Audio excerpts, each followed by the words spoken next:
화요일 아침입니다. 오늘은 사무엘하 6장 1절부터 11절의 말씀 함께 보도록 하겠습니다. 다윗이 이스라엘에서 뽑은 무리 3만 명을 다시 모으고 다윗이 일어나 자기와 함께 있는 모든 사람과 더불어 바알 레유다로 가서 거기서 하나님의 궤를 메어오려 하니 그 궤는 그룹들 사이에 좌정하신 만군의 여호와의 이름으로 불리는 것이라. 그들이 하나님의 궤를 새 수레에 싣고 산에 있는 아비나답의 집에서 나오는데 아비나답의 아들 우사와 아이호가 그 새 수레를 모니라. 그들이 산에 있는 아비나답의 집에서 하나님의 궤를 싣고 나올 때에 아효는 궤 앞에서 가고 다윗과 이스라엘 온 족속은 잣나무로 만든 여러 가지 악기와 수금과 비파와 소고와 양금과 제금으로 여호와 앞에서 연주하더라. 그들이 나곤의 타작마당에 이르러서는 소들이 뛰므로 우사가 손을 들어 하나님의 궤를 붙들었더니 여호와 하나님이 우사가 잘못함으로 말미암아 진노하사 그를 그곳에서 치시니 그가 거기 하나님의 궤 곁에서 죽으니라. 여호와께서 우사를 치심으로 다윗이 분하여 그곳을 베레스 우사라 부르니 그 이름이 오늘까지 이르니라.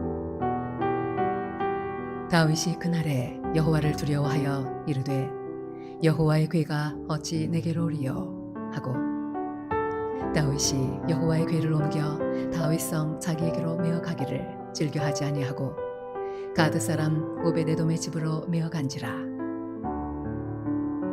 여호와의 궤가 가드 사람 오베데돔의 집에 석 달을 있었는데 여호와께서 오베데돔과 그의 온 집에 복을 주시니라. 다윗은 이스라엘의 왕이 되기까지 오랜 기다림의 시간을 통해 더 굳건한 신앙과 성숙한 인격을 가진 아주 멋진 사람으로 변하게 되었습니다. 그리고 마침내 온 이스라엘의 왕이 되자 본격적으로 이제 나라를 다스리면서 가장 먼저 국가의 심장부와 같은 수도를 헤브론에서 예루살렘으로 옮깁니다. 하지만 이러한 변화만으로는 국가가 힘있게 세워질 수 없다는 사실을 너무나 잘 알고 있었습니다. 그는 하나님의 인도와 보호 안에서 온 백성이 하나로 단합할 수 있는 영적인 하나됨의 그런 어떤 역사적인 사건을 통해서 예루살렘을 정치, 행정, 그리고 종교적인 중심지로 만들어가는 그런 과정을 통해서 힘있는 통치를 이루어가기를 기대했던 것이죠. 이런 목적을 위해서 바로 기럇 여아림 아미나답의 집에 있었던 하나님의 법궤를 예루살렘으로 옮겨오기로 결정을 합니다. 이 법궤라는 것은 하나님의 임재를 상징하고 있었기 때문에 이스라엘 백성들은 광야 시대부터 이 법궤를 굉장히 소중하게 여겨왔습니다. 법궤는 일반적으로 성막의 지성소 안에 보관하게 되어지는데 제사장만이 그곳에 들어가서 보고 또 이것들을 다룰 수 있게 하였습니다. 백성들에게 있어서 이 법궤는 하나님의 임재의 상징이었고 그들의 신앙의 고백과도 같았습니다. 그렇기 때문에 이 법궤를 백성들이 얼마나 중요하게 여기는지를 다윗은 잘 알고 있었고 20년간이나 법궤가 기럇 여아림의 다른 이름으로 하면 2절에 나와 있는 것처럼 바알 레유다의 아미나답의 집에 있었던 이 법궤를 이제 예루살렘으로 옮겨오기로 결정을 하게 되었습니다. 1절의 말씀을 보면 이 법궤를 옮기는데 동원된 인원이 무려 3만 명이나 된다고 합니다. 그만큼 법궤의 이동이 다윗에게는 너무나 중요하고 간절하였던 것임을 잘 보여주고 있습니다. 철저하게 준비하였고 많은 사람들이 힘껏 이 과정들에 참여하였습니다. 그런데 어찌된 일인지 법궤가 전통적으로 고앗 자손의 어깨에 매도록 하고 있는 이 율법을 따르지 않고 오히려 블레셋 사람들이 이 법궤를 옮길 때 수레에다가 실어서 옮겼던 그 방법을 따라서 아미나답의 두 아들 즉 우사와 아효가 이 법궤를 실은 새 수레를 몰고 이동을 시작하게 되었습니다. 그러나 이 과정에서 사람의 힘으로는 어떻게 할 수 없는 전혀 예상하지 못했던 한 사건이 벌어지게 됩니다. 이동 중에 나곤의 타작마당에 이르게 되었을 때 갑자기 소가 뛰게 되고 그러면서 수레가 움직이면서 수레가 싣고 있던 법궤 또한 균형을 잃고 떨어질 뻔하자 수레의 뒤에서 따라가던 웃사가 손으로 하나님의 법궤를 붙들었습니다.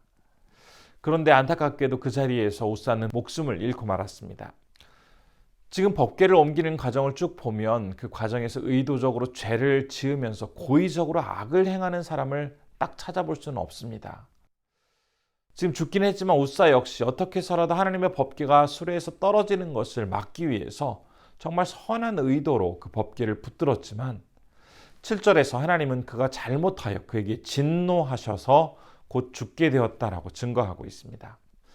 선한 마음으로 좋은 마음으로 시작되었던 이 법궤 이동 과정이 웃사라는 한 사람의 생명을 빼앗아가고 또 많은 백성들을 혼란스럽게 만드는 이 과정을 보면서 다윗의 마음이 얼마나 무거웠을지 우리는 충분히 짐작해 볼 수 있습니다.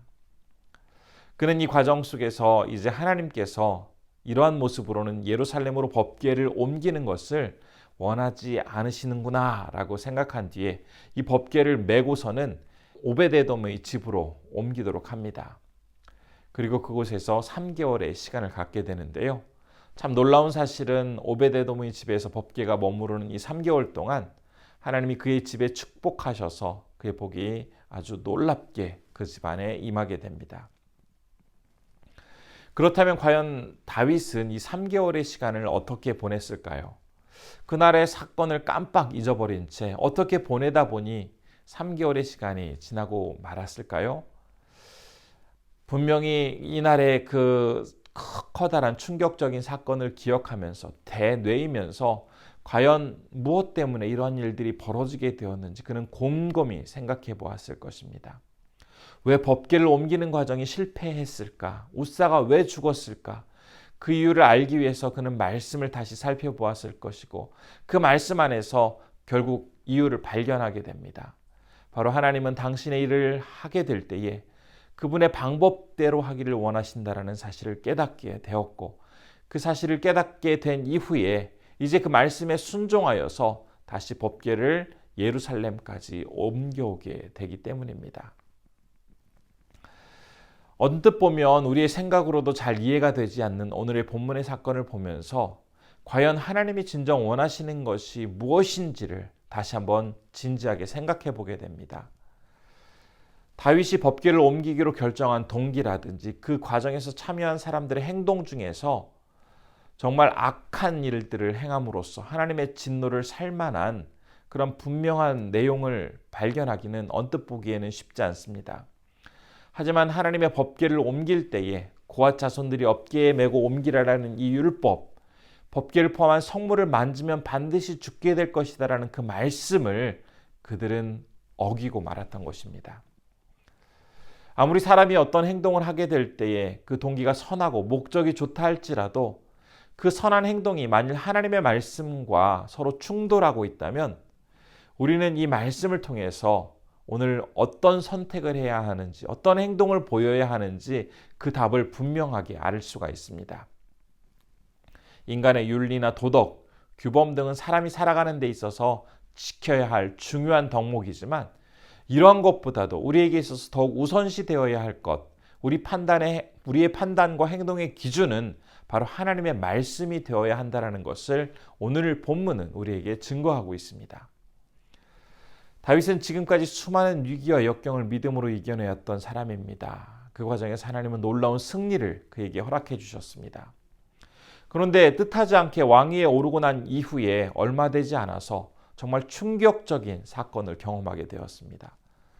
전혀 예상치 못했던 이 상황에서 웃사는 목숨을 잃게 되었고 법궤를 옮기려고 하는 그의 계획 또한 실패하게 되었습니다. 이 과정을 통해서 그는 그러나 중요한 깨달음을 얻게 되었습니다. 어떤 경우에라도 하나님의 말씀대로 행동해야 하고 그 말씀에 철저히 복종해야 함을 그는 너무나 생생한 가르침을 통해서 분명하게 배울 수 있었던 것입니다. 내 생각이라든지 다른 사람의 시선이라든지 사회적인 기준보다도 주님의 말씀을 따라서 일하고 섬기고 살아가는 것이 더 훨씬 중요하다는 것을 오늘 본문은 우리에게 증거하고 있습니다. 우리도 인생에 있어서 뜻하지 않게 고난을 맞게 될 때가 있습니다.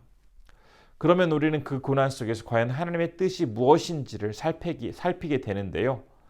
때로는 우리가 잘못한 것이 없음에도 더욱더 성숙하게 만들어 가시기 위해서 연단의 과정으로 고난을 허락하실 때가 있습니다. 물론 잘못된 행동을 교정하시도록 하기 위해서 우리에게 고난의 시간을 허락해 주실 수도 있습니다. 그러나 그 고난의 시간이 어떤 우리의 성숙을 위함이나 아니면 나의 잘못된 행동을 교정하기 위한 어떤 방법이라 할지라도 분명히 우리가 깨달았으면 하는 그러한 한 가지가 있습니다. 그 시간에 하나님의 말씀을 바르게 붙잡고 그 말씀에 온전히 순종하며 살아가기를 결단하게 될 때 그 말씀 안에서 우리의 삶은 다시 한번 새롭게 될 것이고 말씀이 주는 그 용기와 위로를 통해서 우리의 삶은 이전과는 분명히 다른 삶으로 변화될 것입니다. 오늘 하루 말씀이 주는 용기와 위로를 통해서 참된 기쁨을 경험하시는 우리 성도님들 되시기를 진심으로 소원합니다. 기도하겠습니다. 첫 번째로는 사람의 어떤 선한 의도와 목적보다도 하나님의 말씀이 더욱 소중함을 분명하게 기억하며 살아갈 수 있도록 인도해달라고 기도해 주시면 좋겠습니다. 두 번째로는 우리에게 주어지는 고난의 시간을 통해서 다시 한번 내 자신을 주님의 말씀 위에 바르게 세우기를 결단할 수 있는 시간이 되었으면 좋겠습니다. 세 번째로는 태국의 김동현 백정욱 선교사님을 위해서 기도할 때 인타님폰 청소년 센터 사역을 통해서 믿음의 사람들이 잘 세워질 수 있도록 우리 함께 기도해 주시면 좋겠습니다. 기도하겠습니다. 존귀하신 아버지 하나님, 오늘 말씀을 통해서 다시 한번 주님을 바르게 세워서 살아갈 수 있도록 도와주시며 감사드립니다. 우리의 말씀과 우리의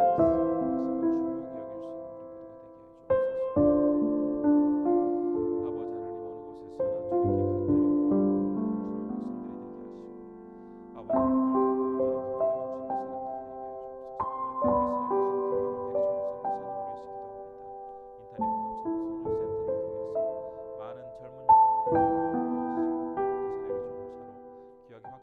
고마우신 아버지 하나님, 오늘도 우리에게 은혜를 베풀어 주시고 말씀을 통해서 귀한 깨달음을 얻게 해 주시니 감사드립니다.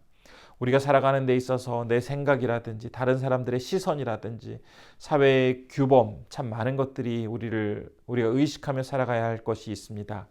그럼에도 이것보다도 더 중요한 것은 하나님의 말씀이 되어야 한다는 것을 오늘 배울 수가 있었습니다. 아무리 선한 의도와 좋은 뜻을 가지고 행동을 한다 할지라도 그것이 하나님의 말씀과 대치된다면 과감하게 그 말씀을 더욱더 순종하며 말씀을 붙들고 살아갈 수 있는 용기와 지혜를 허락하여 주옵소서. 오늘은 태국에서 사역하시는 김동현 백정욱 선교사님을 위해서 기도합니다. 인타님폰 센터를 통해서 청소년들을 주님께 인도하기 위해서 노력하고 계십니다.